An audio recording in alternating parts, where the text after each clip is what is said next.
buenos a todos. Bienvenidos al tercer episodio del Ágora de la Memoria. En este episodio 3, María toca presidenta del Ágora Cultura y Memoria. Vamos a hablar porque se cumplen 89 años de la caída de Santander, hoy 26 de agosto, que está sacando este primer podcast. Pero María, para retrocedernos un poco, ¿qué resultado tuvieron las elecciones de 1986 en la provincia? Porque era provincia de Santander. Pues las elecciones aquí, como en casi todas las ciudades grandes de España, bueno, grandes y medias, ganaron en conjunto, ganaron las derechas por un estrecho margen de votos. La diferencia fue que en los núcleos urbanos, es decir, las grandes poblaciones, Santander, Torlavega y los pueblos grandes, y sobre todo que estaban más industrializados, lógicamente ganaron las izquierdas. Pero en los núcleos de población pequeños, los pueblos, es decir, se dividió como prácticamente igual que el resto de España, ¿no? La España industrial y la España ganadera y agrícola, que ganaron las derechas. Y Santander, que entonces éramos provincia de Santander, bueno, pues acabó así. Esas fueron las elecciones en febrero de 1936. ¿Por qué en Santander permaneció inicialmente el bando republicano tras el golpe militar del 18 de julio de 1936? Pues esto es largo de contar, esto requiere casi otro podcast para contar el proceso de por qué con una mayoría ligera, fue una mayoría no muy grande de las derechas, quedó en el bando legal, en el bando republicano. Y esto se debió primero a que el comandante militar que estaba al mando de las tropas en Santander, bueno, él se sentía inseguro. Esperó a que le confirmaran las tropas golpistas que efectivamente el golpe se estaba produciendo, porque él había participado en la Sanjurjada. Él había sido uno de los militares que apoyó a Sanjurjo y había estado detenido una temporada. Entonces, él tenía miedo de que volviera a fracasar el golpe de Estado y él precipitarse. Y luego el buen hacer tanto de Olazarán y de Bruno Alonso, que consiguieron la complicidad de un radiotelegrafista militar que interceptó los telegramas que se intercambiaron los mandos africanistas con el militar santanderino, los interceptó y entonces ellos consiguieron que este hombre dudara. He de decir una cosa para tantas veces que se habla del terror rojo, ¿no? Y de la violencia en el tiempo, en los 13 meses republicanos, que no es que yo la niegue porque evidentemente fueron unos tiempos muy convulsos, pero este militar que en esa duda, él era golpista, él estaba a favor de los militares africanistas, pero dudó y la ciudad se perdió. Durante los 13 meses que duró la guerra en Santander, cuando digo Santander, que se me entienda que es toda Cantabria, pero es que entonces Cantabria no existía. Durante ese tiempo, los cargos republicanos le llevaron a Valdecilla, aduciendo que tenía una afección cardíaca, y le custodiaron por guardias de asalto para que los milicianos o la gente, bueno, un poco extremista que podía haber, no le mataran o no le hirieran. Y allí se pasó en Valdecilla los 13 meses. Una vez que entraron los golpistas, los ejércitos golpistas en Santander, este hombre fue detenido, fue juzgado fulminantemente y a pesar de que su mujer, bueno, escribió cartas a Franco y a militares amigos de su marido, no le pudo salvar y fue fusilado en Rostrío, en Monte.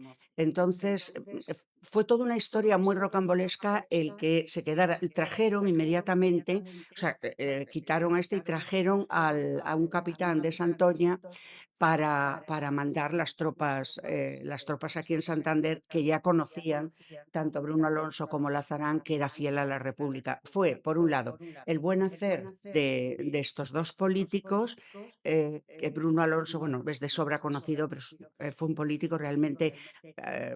era obrero, era militante del PSOE y de UGT, pero realmente demostró una talla política realmente muy importante durante ese tiempo convulso, con sus claroscuros, lógicamente, como todos los personajes de la época. Pero bueno, es un tanto rocambolesco todo lo que pasó, pero esa fue la causa.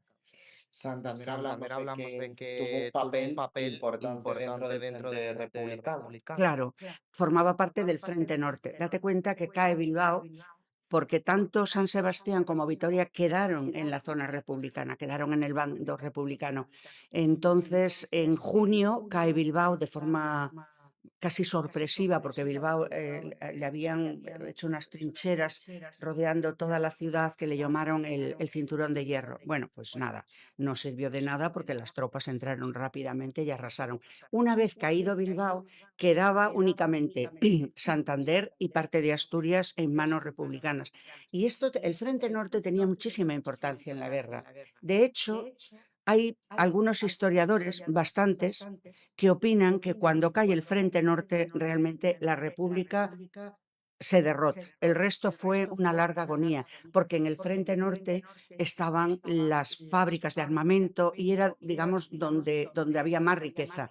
Fábricas, por ejemplo, en Reynosa era muy importante cuando se pierde Santander. Claro, los mandos republicanos pierden toda la fabricación de armamento que tenía Reynosa y eso fue realmente un palo muy duro para el gobierno legal. María, no María, no podemos hablar podemos de hablar de este este, Frente del Norte Frente Norte Republicano y todo lo Republicano que y todo lo que pasó, nos pasó, tenemos nos tenemos que que fijar también una fijar también una figura figura muy muy importante. ¿Quién importante. era ¿Quién era Luciano Luciano Malumbres y Malumbres y por qué era por tan qué era tan importante? importante? Pues Luciano Malumbres es un personaje muy importante en la historia de Santander. Él era director de un periódico vespertino de la región y junto a su compañera Matilde Zapata, pues realmente habían hecho un periodismo extremadamente crítico con los poderes fácticos. Es decir, Luciano Malumbres había escrito destapando las corruptelas de la cooperativa lechera San, que la cooperativa San era un conjunto de ganaderos potentes de Santander, que se habían juntado con patrocinio de la Iglesia y de partidos derechistas. Estaba realmente bastante infiltrada por Falange. Y esto también lo conozco por parte familiar, porque uno de mis abuelos fue uno de los fundadores de SAM. Entonces, él denunció las corruptelas que podía haber en la SAM, se metió contra la Iglesia oficial. Matilde Zapata también fue muy crítica, aunque Matilde se confesó católica practicante. Malumbres yo creo que no he podido saber si él se confesaba católica, ella sí, pero criticaron mucho a la Iglesia oficial, porque ellos abogaban por un cristianismo de base, por un apoyo a las clases populares que no se daba en esa iglesia. Había sido extremadamente crítico con el obispo, por ejemplo, el obispo de Santander en ese momento. Es decir, que Luciano se buscó muchos enemigos. Y Luciano Malumbres, todos los días, el periódico, ellos vivían y tenían además las rotativas de su periódico en la calle donde hoy está el Ateneo. No recuerdo ahora mismo el nombre de la calle, pero vamos, fácil de localizar. Y él terminaba de comer y bajaba siempre a tomarse el café a la cafetería que hace esquina, que se llamaba La Zanguina. Hoy es el Tívoli y tengo que decir que se ha modernizado, pero lo que es la arquitectura de la cafetería es exactamente igual a como estaba. Bueno, a Malumbres, en junio, contratan a un falangista que procedía de Castro, pero él era de Madrid. No se sabe muy bien a quién obedecía este falangista, o sea, quién fue digamos, el promotor Sí. de esa muerte, pero bueno, es un poco lo de la novela de García Márquez, ¿no? La crónica de una muerte anunciada, porque realmente Malumbres tuvo muchos enemigos. Entonces él, que todos los días hacía lo mismo, estaba jugando su partida de dominó entre este falangista y le tirotea. Malumbres no muere en el momento, pero los compañeros que están con él salen, persiguen al falangista y a la altura más o menos de donde está la plaza de Pombo consiguen abatirle. Malumbres es conducido a lo que entonces se llamaba Casa de Salud Valdecilla, y hoy es el Hospital Valdecilla, Centro Universitario Valdecilla, y allí, lógicamente, Matilde va con él, porque ya digo, vivían allí cerca. Esa madrugada muere. Matilde Zapata le deja ahí prácticamente en agonía con los compañeros, muy consciente de su obligación ética de que el periódico saliera al día siguiente y marcha a las rotativas y sale la edición. En el entierro de Luciano Malumbres hay que pensar que en ese momento Santander y toda su provincia pues podía tener del orden de 110, 120.000 habitantes, no creo que llegara a los 150.000. Bueno, pues se calcula que alrededor de 50.000 personas estuvieron en el entierro de Malumbres. Eso da es ejemplo del cariño y del respeto que la población santanderina sentía por él. Ellos eran de izquierdas, eran militantes del Partido Socialista Obrero Español del momento, pero no se privaron tampoco de criticar a su partido y a las izquierdas en general. Eh, Historiadores confirman también que quizá el asesinato de Malumbres en Santander es cuando empieza la guerra, porque lógicamente enrareció muchísimo el ambiente ya de por sí convulso después de la elección del Frente Popular, pero pues lógicamente era enormemente querido, un personaje muy querido y claro, pues enardeció los ánimos de mucha gente no solo en la ciudad, sino en toda la provincia. María, cuando María, cuando hablamos hablamos la guerra de la civil, guerra también se civil, nos también puede se nos venir a puede la venir a la cabeza cabeza de que de que España fue España fue considerado considerado un un laboratorio laboratorio bélico. bélico. ¿A qué nos ¿A qué nos referimos con referimos esto? con eso? Total. Además, los nazis tuvieron una cosa buena y es que no destruyeron casi nada de sus documentos. Y eso está confirmado, es decir, en los diarios de Goering se puede leer cómo él utilizó la guerra de España para hacer un ensayo general sobre todo de los bombardeos.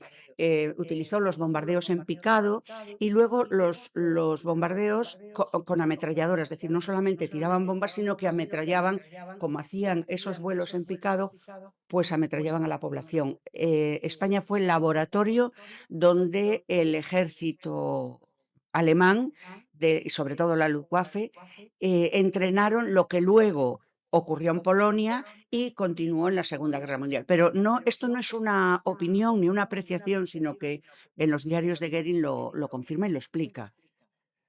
Ya María, también, también, además hablamos de además hablamos de Santander, pero Santander, pero Torrelavega, la ciudad de La de Torrelavega, Torrelavega tuvo un tuvo un papel papel fundamental en fundamental en este este conflicto, ¿no? conflicto, ¿no? ¿Qué día cayó ¿Qué día Torrelavega? cayó ¿Qué Torrelavega? ¿Qué sucede con sucede con Torrelavega? Torrelavega? Torlavega, pues mira, las tropas invasoras, por así decirlo, o las tropas golpistas, derrotan al ejército republicano en el Escudo. Esa es, digamos, la batalla más importante que tienen. Una vez que caen derrotados en el Escudo, son tropas italianas fundamentalmente. Hago una salvedad. Los italianos habían sido derrotados en Guadalajara de una forma completamente humillante. De hecho, se hicieron incluso canciones y bromas, ¿no? Lo que hoy podríamos considerar memes, de cómo corrían los italianos en Guadalajara. ¿Qué es lo que ocurría? Hay que pensar que los tiranos de entonces tenían un ego muy desarrollado. Entonces, Franco deja a Mussolini que para compensar la derrota de Guadalajara le deja entrar aquí porque sabía, ya tenían informaciones de que no iba a ser difícil la conquista de Santander. Entonces el Escudo luchan y ganan la batalla las tropas italianas. De hecho, la pirámide, la famosa pirámide de los italianos, que ha sido que es un horror de fea, ¿no? Ya no, una cosa es el simbolismo y otra cosa es el que pueda ser bonita o fea, ¿no? Además de fea muy mal, con materiales muy malos, está prácticamente en derribo, pero fue declarada bien de interés cultural, con lo cual no se puede, o sea, no se puede tirar. Y ahí está vallada porque se está cayendo, ¿no? Y esa pirámide conmemora la batalla del Escudo. Gran parte de las personas, entre ellos mi tío que estuvo en esa batalla, aunque llegó al final, de las personas que lucharon en la guerra en Santander, lucharon en esa batalla. Una vez que los italianos consiguen derrotar al ejército republicano en el Escudo, pues ya entran, es prácticamente un camino sin mayor problema. Entran en Torlavega 2 días antes que en Santander, conquistan Torlavega y luego es prácticamente un paseo militar hasta conseguir la entrada en la ciudad de Santander, que se consigue el 26 de agosto. Voy a decir, a puntualizar, no sé si me lo pensabas preguntar o no, pero cuando se habla de tropas nacionales, del bando nacional, que yo me niego a llamar al bando de los golpistas, bando nacional, porque nacionales eran los dos luchaban por España, ¿no? Pero cuando se le llama bando nacional, y lo curioso es que aquí, igual que en otras zonas de España, pero en Santander está muy claro, por la parte sur de la ciudad, es decir, entran por Peñacastillo tropas italianas. Luego contaré cómo fue la entrega de Santander, que quizá me lo preguntes porque es curioso, ¿no? Y por la parte norte, es decir, por lo que hasta hace poco se ha llamado General Dávila, que ahora se llama Paseo de Altamira, entraron tropas moras, tropas marroquíes, aunque no existía Marruecos, pero bueno, tropas del norte de África, y un contingente bastante limitado de requetés navarros. Donde está situado el casino, esa plaza se llama Plaza de Italia, y por mucho que lo niegue la alcaldesa de Santander, se le da el nombre de Plaza de Italia porque ahí estuvieron acampados parte de los italianos. Los moros no los dejaron entrar. Pensamos que el Paseo de Altamira era en las afueras de la ciudad, no estaba nada construido, era un paseo prácticamente arbolado. Yo le he oído a mi familia que era una calle muy bonita, pero bueno, eran las afueras. Entonces, a las tropas moras se las deja acampar en lo que es la plaza del Alto de Miranda, porque de todos es sabido la fama que tenían los moros, pues de violar, de tal. Entonces no les dejan entrar a la ciudad, no por temor de que violaran a las milicianas o las republicanas, que ya sabemos cómo alentaba Queipo de Llano desde los micrófonos de Radio Sevilla la violación a las mujeres republicanas o rojas, como las llamaba él, sino porque tenían miedo de que violasen a las chicas más o menos de derechas. Entonces acampan ahí. Es decir, que Santander se entrega a los italianos y es conquistada por italianos, moros y unos poquitos de requetés navarros.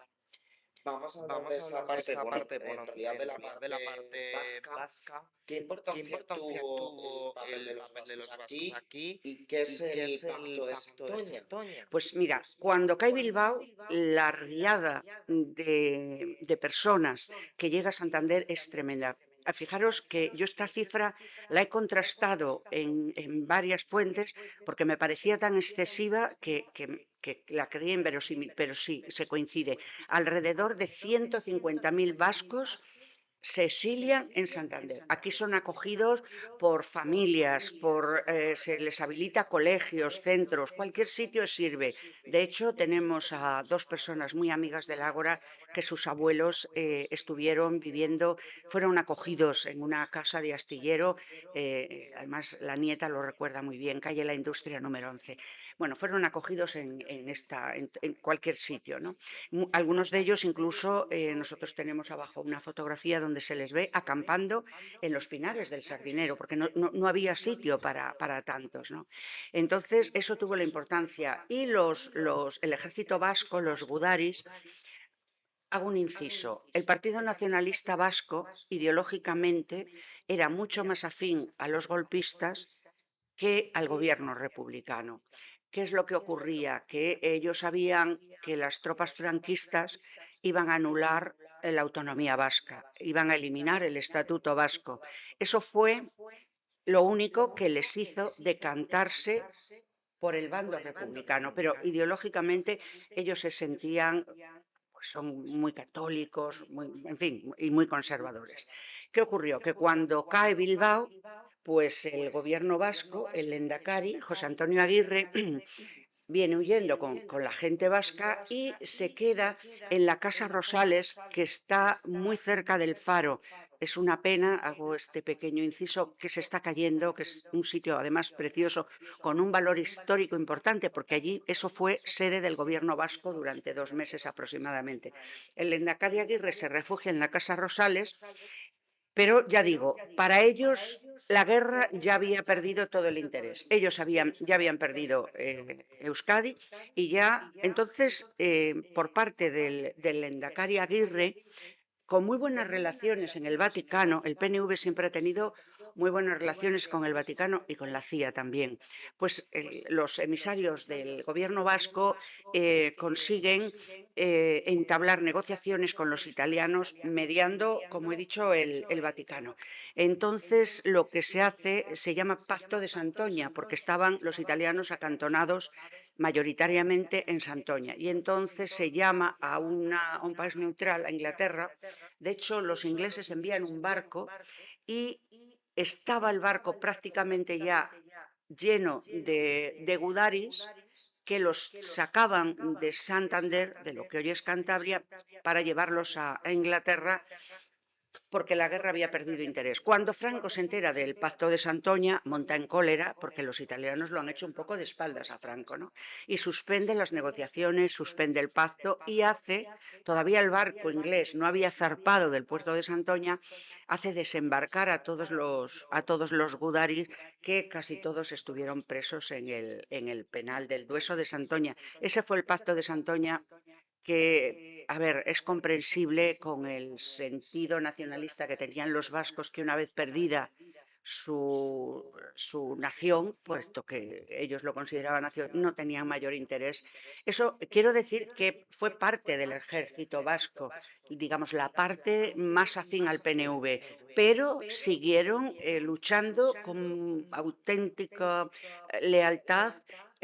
Parte de ese ejército, parte de los gudaris que, bueno, pertenecían a partidos de izquierda o a partidos republicanos. Es decir, una parte del ejército baja las armas y dice, ya no tengo mayor interés en esta guerra, puesto que he perdido mi territorio, pero otros siguieron defendiendo los valores republicanos. María, nos quedan apenas unos minutos.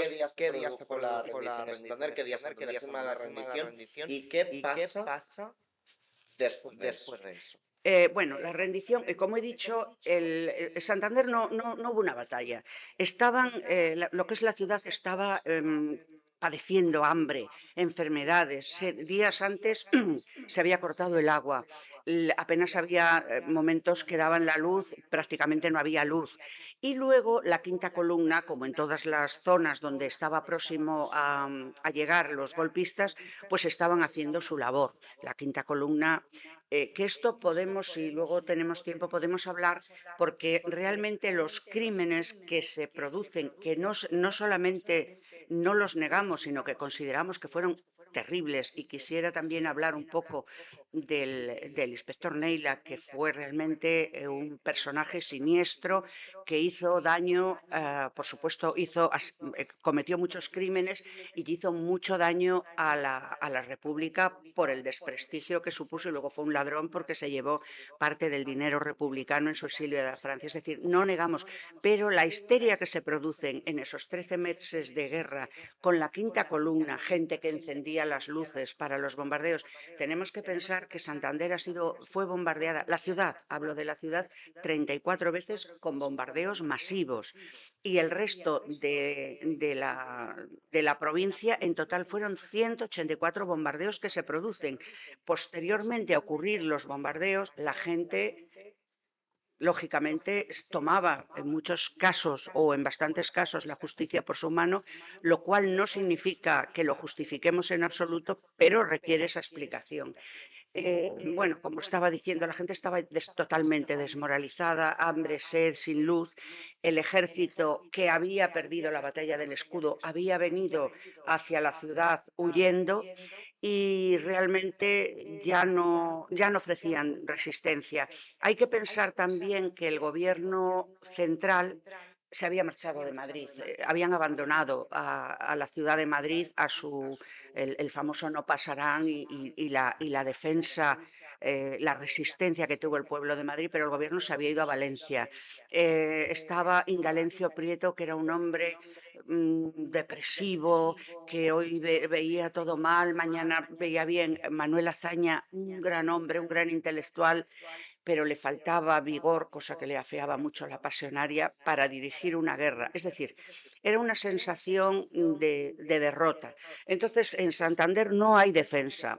Todos los mandos, digamos, importantes, tanto militares como civiles de la ciudad, 2 o 3 días antes habían salido de la ciudad porque había llegado un submarino y los había sacado de la ciudad al exilio.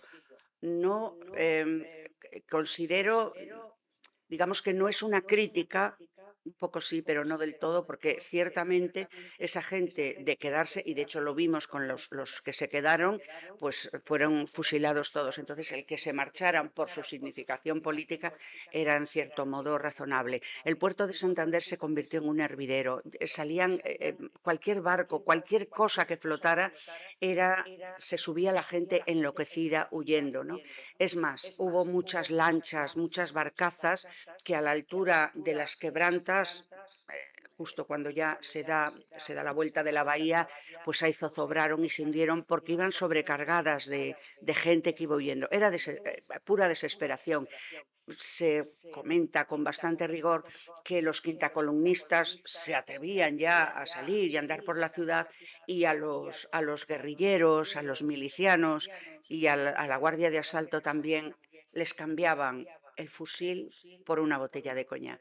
Repito, hay que entender la desesperación, el desaliento, el hambre, la sed, el cansancio y el agotamiento que esas tropas tenían. Y bueno, la ciudad cae sola. Esa noche, la noche del 25 al 26 de agosto, agosto además fue un día muy caluroso, pues en esa noche en el ayuntamiento quedan mandos intermedios del ejército, quedan tenientes nada más. Y yo, si me vas a perdonar, voy a dar el nombre del teniente, vamos a ver dónde está, si no le decimos después. Bueno, da igual, le decimos después. El teniente que se hace cargo de la entrega de Santander a los italianos, que eso se da a la altura de Peñacastillo, justo debajo de la peña. Tenemos la entrega, este teniente junto a 2 milicianos más marchan en una furgoneta, en un camión, con una bandera blanca, cubierto por una bandera blanca, y entregan la ciudad. Hubo una pequeña escaramuza en Peñacastillo de milicianos que quedaban por allí, pero realmente no hubo mayor lucha. Ellos entregaron la ciudad. Curiosamente, este teniente, que luego, si es posible, o ponemos un rótulo con el nombre, no fue fusilado, porque digamos que fue un héroe, porque atreverse él, que era solo teniente, a entregar la ciudad conllevaba un riesgo. Como dato curioso, la prensa italiana y Mussolini, la propaganda vendió la conquista de Santander como una conquista épica, ¿no? Que fue una batalla impresionante. El periodista Indro Montanelli estaba aquí, que era joven todavía, pero era corresponsal de guerra de la prensa italiana, y fue el único periodista que se atrevió a contar la verdad y salvó la vida casi de milagro, porque fue muy perseguido por contar que los italianos aquí realmente ni batalla, ni épica, ni nada, porque realmente fue un paseo militar. Cae Santander, inmediatamente después empieza la represión brutal. Los primeros detenidos son concentrados en la Plaza de Toros. La Plaza de Toros llega a contener alrededor de 3 a 4 mil personas, donde se dormía, se hacían necesidades, todo. No se comía, o sea, la comida la llevaban las familias a la Plaza de Toros, las familias de los detenidos. Y poco después se habilitan, pues, el resto de los campos de concentración, que fue. Hay una cifra que realmente es escandalosa. Quizá lo que era la provincia de Santander haya sido la zona de España con más presos políticos de todo el país. La cantidad de presos oscila, de unos historiadores a otros, de 70 a 80.000. Repito, la población total de Santander oscilaba 120, 130.000, es decir, la mitad de la población. Cierto es que teníamos presos de otras provincias, de otras zonas de España. No era solo población santanderina, pero bastantes santanderinos estaban presos en otras zonas de España. Es decir, que se compensaba. Con esto quiero decir que era la mitad de la población estaba presa por cargos políticos únicamente. Los campos de concentración, nombramos el de la Madalena porque digamos que es el más, y además fue el modelo a seguir por el resto de los campos de concentración de España, pero hubo muchísimas cárceles. El colegio, lo que es el Colegio Ramón Pelayo era cárcel de mujeres. Los juicios sumarísimos se realizaban en el Instituto Santa Clara, en Torlavega, en otro instituto que no recuerdo el nombre, en Santoña, en el Manzanedo. El campo de fútbol de entonces también fue habilitado como campo de concentración, el seminario de Corbán, las caballerizas, perdón, la hípica, la que está al lado de Cabo Mayor, el Colegio Salesianos, las Oblatas, bueno, me dejo muchos, porque realmente, imaginaros con esa población, sobre todo, que tiene una pequeña placa muy disimulada, y yo cada vez que entro en la Biblioteca Central, que entro bastante, siempre no puedo dejar de contemplar esos muros y recordar la cantidad de presos que estuvieron allí. Entre ellos, por ejemplo, el doctor Madrazo, que estuvo allí bastantes años preso en unas condiciones infrahumanas. Estuvo preso Juanín, el guerrillero, bueno, cantidad de gente, porque la biblioteca, lo que hoy es la Biblioteca Central, eran silos de tabacalera o sea, las condiciones eran pésimas, o sea, terribles, pero ahí hubo, quizá fue la cárcel más grande de todo, pero ya he dicho la cifra de 70.000 aproximadamente presos en total. Pues María, yo creo que el tema ya ha quedado muy bien explicado. Nos vemos muy pronto en el cuarto programa del Ágora Luis Toca. Yo creo que deberíamos de indagar más en alguno de los personajes de Cantabria. Y nada, nosotros pues muchas gracias por la acogida de los primeros episodios y nos vemos. Gracias y seguimos en contacto.